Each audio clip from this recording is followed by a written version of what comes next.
This tutorial is an update to the Google Maps API key setup. If your website displays something like this in the map setting, then you need to follow the directions in this tutorial to set up your Google Maps API key. So we'll log into the dashboard. One of the first things I do is I go to Pages, and the map is on the Contact Us page, so I'm going to click on Edit and come down to the map and just toss the map in the garbage. So remove the module, click OK, and then come up to the top and update. So we've now removed the map. Now we're going to go to Google Maps integration. So you click on ThemeJack Biz and come down the white vertical menu here and click on integration. And here is where your Google Maps API key will go when we finish this process. So when you're in the integration, it reads get your Google Map API key from here. So click on here. If you aren't logged into your Gmail account, go ahead and do so. And when you are, you're going to come to the upper left side and click on the drop down arrow beside select a project, and we're going to add a project. So I usually name the project the same name as the website.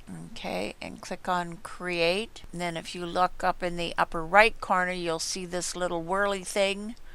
And when it finishes whirling, you're ready to go. Okay, it's ready.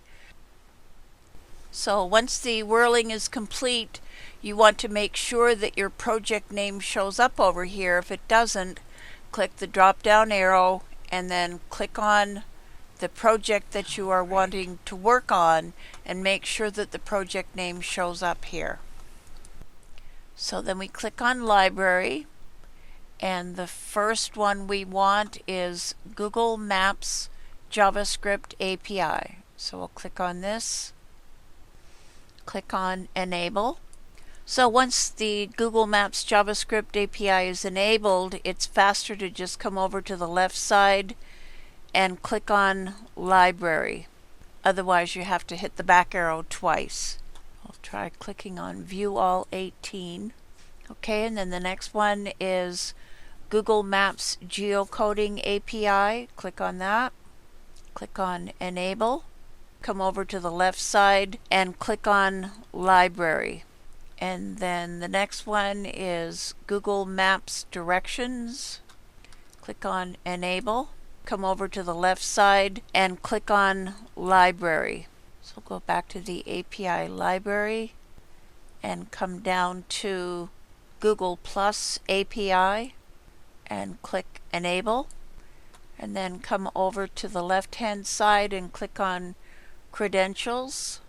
Create credentials in the center and select the first one, the API key, and here is the API key.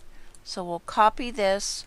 We want to wait for at least 5 minutes before inserting this API key into our module in the website. So I'm just going to make a sticky here and paste the key into the sticky, sleep the sticky for 5 minutes, that way I know for sure I've waited long enough.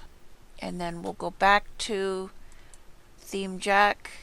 Here's where the key is going to go, and we'll be back in 5 minutes.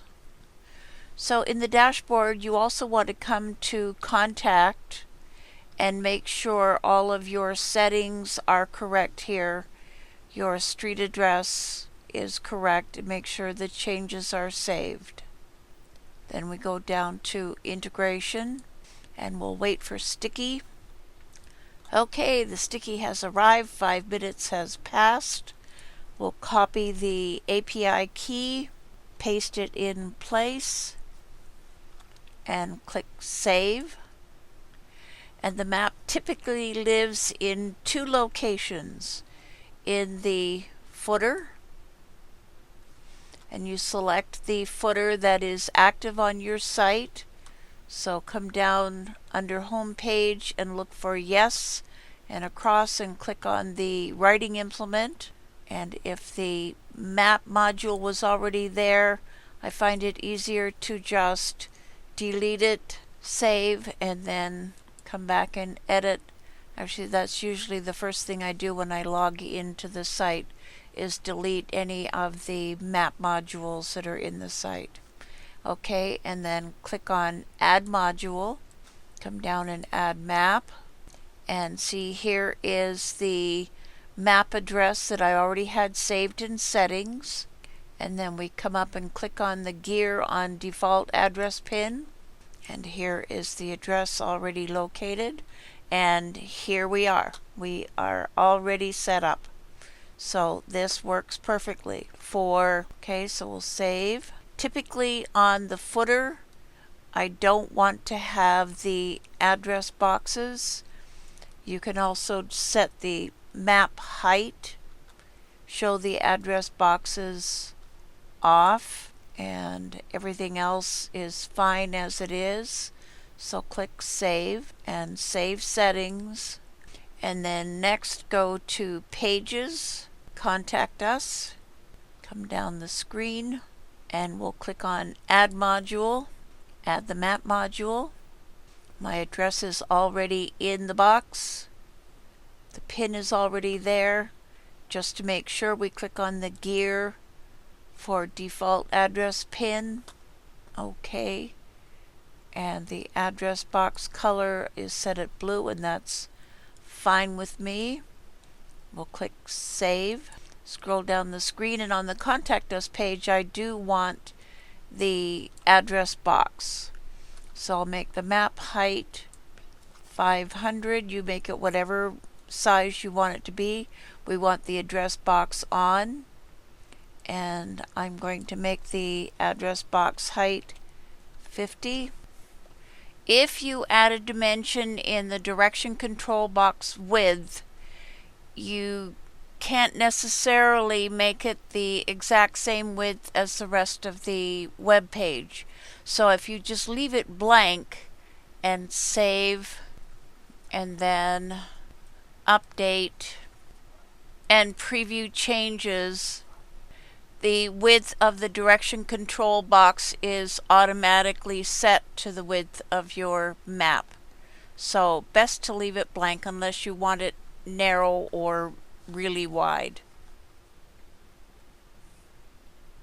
And then here is the address in the footer. And that wraps up this tutorial.